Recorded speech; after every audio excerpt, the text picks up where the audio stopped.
Have you ever felt like you were ashamed of being gay?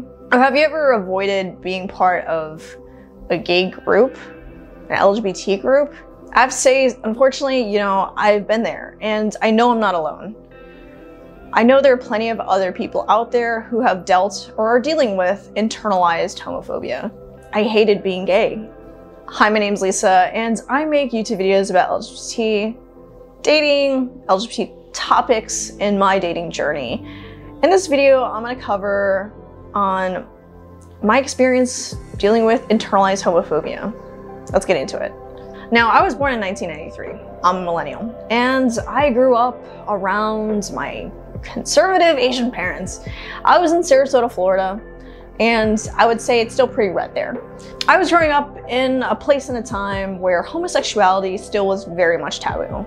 Compared to days like now in 2022, you can easily go on TikTok, get lost in gay TikTok, which is gay side of TikTok, and find content where they literally celebrate being gay. There are even TikTok videos where there are bisexual girls who wish they weren't even attracted to boys to begin with. Well, I came out as bisexual in high school, thinking that this term would be easier because I could still be attracted to men. The concept of being a lesbian was still very much negative. And I remember still getting backlash of being bisexual. I remember one of my classmates spreading the word that I was bisexual. So she was basically outing me without my consent. It was more like, ooh, did you hear? Like, Lisa's bisexual. It wasn't like, oh yeah, she came out. Like, no, it was like, ooh, did you hear this interesting piece of gossip? Like, I don't need everybody to know about my sexuality, especially during that time when it was rather abnormal to people, right? I came out as bisexual in high school thinking that it would be easier because I could still be attracted to boys and still be considered normal. Well, I got into college and I talk a lot about L word on my channel, and I have to say that really saved me a lot. It was part of my journey of discovering myself. But despite watching a lot of L word, I still was really ashamed of being associated with the gay community. There's the Pride Student Union, which is an LGBT group at UF, University of Florida, where I went to school. And I popped in every once in a while. I still didn't really want to be affiliated with them, but also I was busy, but I didn't really participate in their club as much. One of my biggest fears was that being gay was my only personality trait. And I didn't want to be known for that. I wanted to be known for liking video games and anime and being stupid and funny occasionally, but not just being gay. Look where I am now. Just kidding. Getting into pharmacy school, I learned that there were only 2 other gay people, and they were a year below me. And no lesbians. For 4 years, I was the only lesbian in the school, and I felt really alone. Medicine is just really conservative overall. It took us so long to even think or consider tattoos as being okay, and that's slowly changing, despite other industries where tattoos are 100% okay and nobody cares. I even remember before I started pharmacy school, another student that was at the pharmacy school told me, hey, there is a club that's dedicated towards the LGBT community. And I was like, why do we need that? I was like, didn't think that we needed to be any more glorified, I guess. Putting us on a pedestal.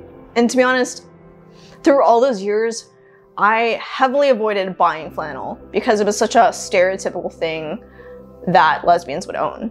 So like, why did I struggle so much with my sexuality?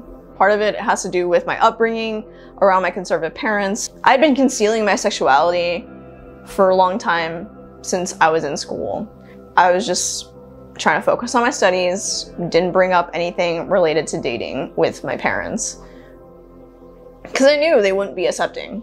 I think going through high school where I already felt othered, because I was like a nerd into anime and video games and internet memes. By the way, internet memes weren't really like popular back when I was in high school, and now it's everybody uses memes, okay?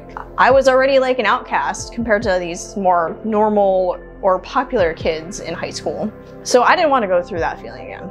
But then another piece, I think, that played a big part was that I didn't really feel like I connected with the lesbian identity. Growing up, when you think of a lesbian, or the stereotypical lesbian, right? It's usually a white person as like the poster girl picture for a lesbian. Mostly butch, and probably tattoos, very masculine looking, masculine presenting, and I couldn't relate to any of that. I'm a person who doesn't have tattoos or am interested even in getting one.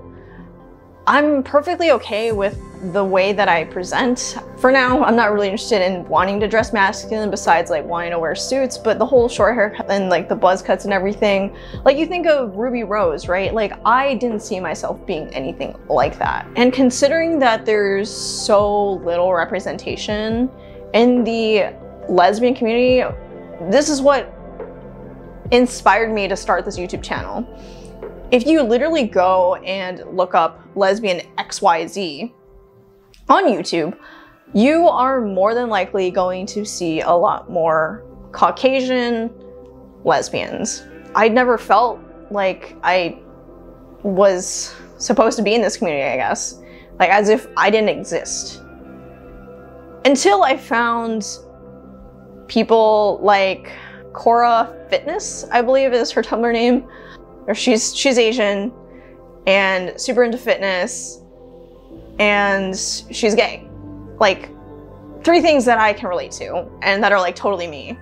And seeing more people like that makes me feel more like at home. And I have to say, Asian culture is just different. And I get really excited. Now that I'm in Orlando, there are a lot more Asians, and there are also a lot more gay people here, and the combination of Asian and gay is like, come on, this is me. Like, I just feel so much at home and more connected with the people that I'm around with. So how did I overcome these feelings of internalized homophobia? I think finding others that represented me, other lesbians, queer people in the space, made me feel like I existed. I can relate to. Eventually, I don't know what, but eventually over the years, I felt really empowered by my identity. I feel like empowered because considering like the time that I grew up in and where I am now, and the fight that gay people are still fighting today, it empowers me because I know that I've overcome this hurdle, and I want to inspire other people to overcome their fear of being gay and learning to be gay in the LGBT community, which is what inspired me to make this YouTube channel. I think definitely going on TikTok as well, you see so much media, or in general, I would say look up media that represents you. TikTok has so much content available for you to feel like you belong, that you mean something despite what every religious cult is going to say about your sexual orientation, that it's a sin, that you don't belong on this planet. No, like, you do. And if you ever feel down, watch these TikTok videos. You're not alone. What would you do if you were dealing with these internalized homophobia feelings? I would say like things that I had done isn't a perfect solution for everybody. Like I said before, finding media that represents me, whether that be TikTok or the L word, or there's other movies out there that have lesbian representation. Beyond that, I would say a therapist would be a perfect first start. I hope you guys found this video relatable. Maybe you guys can even share your stories of dealing with these feelings. Living in a world where heterosexuality is normalized and coming out, being different, being gay can be hard. And sometimes we don't want to associate ourselves to a negative, what was considered negative sexuality, what was considered abnormal. If you have stories like this, drop them down below in the comments. I would love to hear what you guys have been dealing with or have overcome. I think it would be inspiring for other people to read that as well. If you like this video, go ahead and hit the like button down below. If you like more content like this where I talk about LGBT related topics, dating, and my dating journey, don't forget to subscribe. Thank you so much for watching, and I will see you in the next one.